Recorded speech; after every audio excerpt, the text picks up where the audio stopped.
Welcome back to the Tracie Trendy Show, my lovelies. Another day, another dollar, and another deep scrubbing of love during lockup. My loves, this is almost towards the end. We have one more episode before we get to the end of love during lockup. But before we do, this season has a first. My loves, Ayana is the first. And I want to say she is the first non-con to go to jail.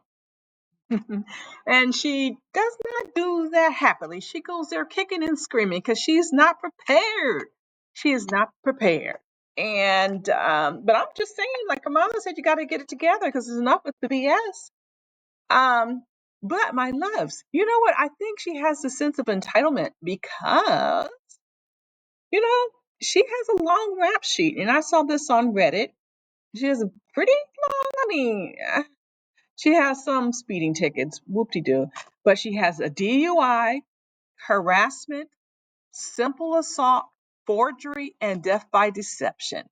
And I guess she feels this way. No, I think she's surprised. She is surprised because she basically got a pass throughout life. She just got probation, community service, and some fines.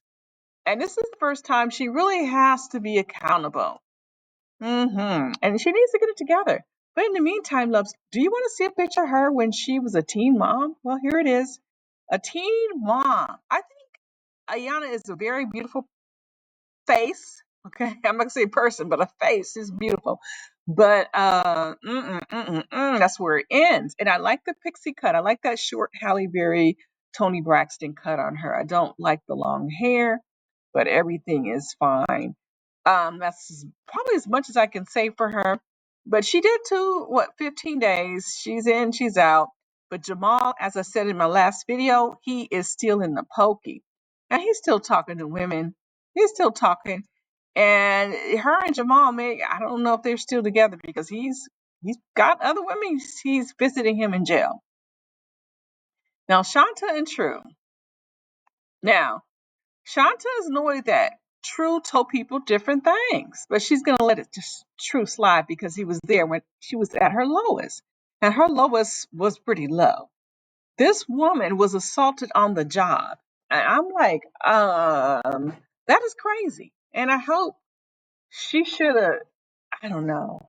That's crazy how it happened on the job. And I would have sued. I really would have, because that's no security there. And that was a really, really bad thing that happened to her. But just because he was there at her lowest doesn't mean he was there. He was in the pokey. But she thinks he was right by her when her family wasn't there. Interesting. But yeah, that's all it was on Shanta and True. Is he's nearing the end. He's about to come out. Watch my latest videos, my love, where apparently True wasn't true to Shanta. Moving on to Teeny and Rob. Now, Teeny's kids feel as if they're being watched 24/7. And the kids are wondering, like, wow, when he gets out, there might be too much discipline. And I'm wondering, like, Teeny, you got to parent your own children. This man couldn't follow the rules, so how do you expect your children to follow the rules? Just saying, find your own and let him kind of ease into the household if you must be a bird and let him in. But he is back out. He's out of prison. He's out of prison. Here's some snapshots of them. They looking good, but I still don't know how he make his coin. He has told many stories about how he made his coin. I heard everything from gambling in prison to car lots to whatever else. Whatever else. There's one more other thing I can't think of.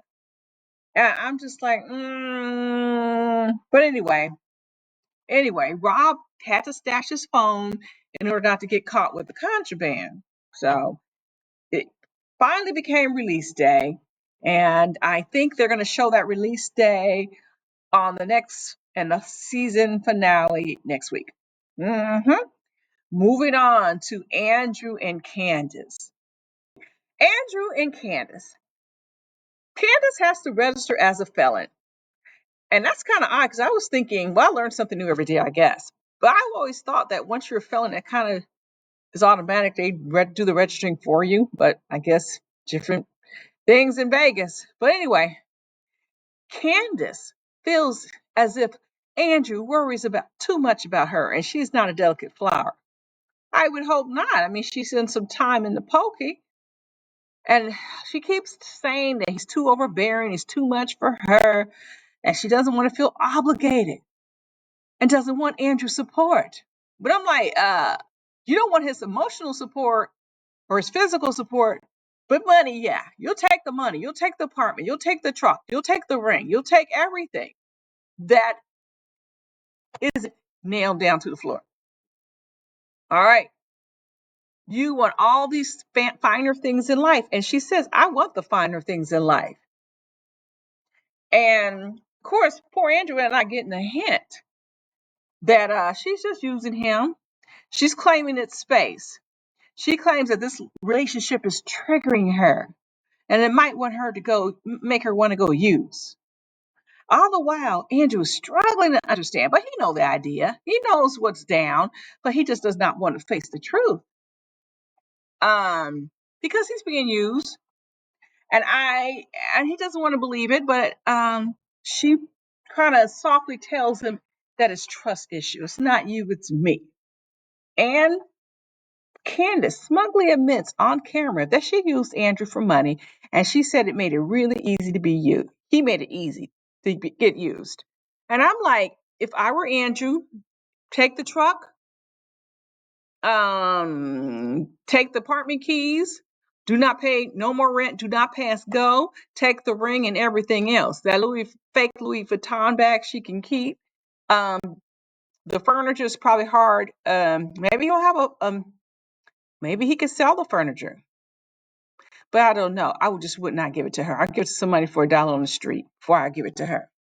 I am just saying. And as I said in other videos, she's got another man and she's married to Jose. Moving on to Rick and Samantha. Rick has to get to church on time to get married at the Pokey Chapel. And but it's a 30-minute ceremony. All they can do is hold hands, and that is it. No cake cutting, no rice throwing. So Old Spice got married. Why? I don't know. Why? What possessed him? Because weeks after the marriage, Sam was back to bitching. And Rick has been easing off the talking because he can't stand picking up the phone and hearing her rant. And Sam is talking very highfalutin, talking about she got 2 businesses lined up.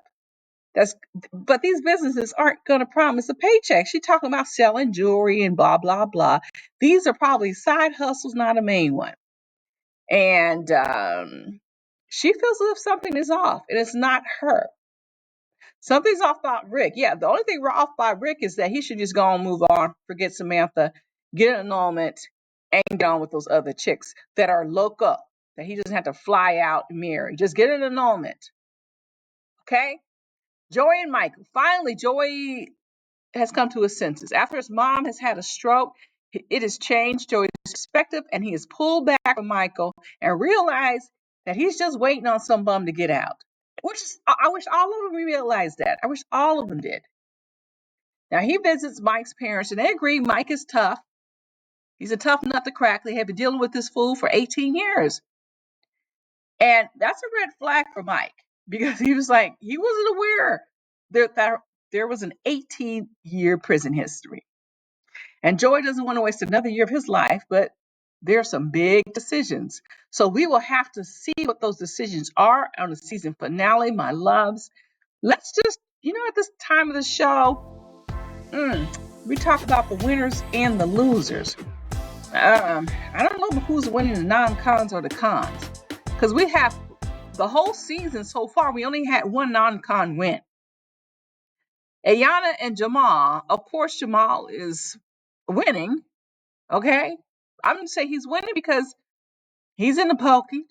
He got visitors. His life hasn't changed.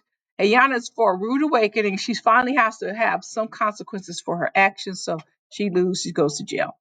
Shanta and True's winning because Shanta got the news that maybe The things aren't going to be rosy with True. He's not going to be such a truthful person. His name is very deceptive because he's far from the truth. Moving on to Teeny and Rob. I will say Rob is winning. He's getting out of prison and he rules the nest. So he's winning. Andrew and Candace, obviously, Candace rolled over and backed up on Andrew. So she is winning. And Rick and Samantha, same thing. Samantha just bitched up and reversed and regurgitated on Rick. So she is winning. And Joey and Michael, I think this might be another instance where a non-con wins. Joey wins because he's finally getting some sense into him. Hopefully, he will win. But I'm giving him the point. So it's all 1, 2, 3, 4, 5, 6, 7. It's one. It's 6-1 non-cons. That's what it is, my loves. All right. If you haven't done it already, my loves, go ahead and subscribe. What you're holding back for? It's free, and you're not going to get this commentary anywhere else. In the meantime, in the between time, drop a line, like, share, as well as you know what? Let's meet in the comment section and we can discuss. All right, my loves, I'll catch you all out on the flip side.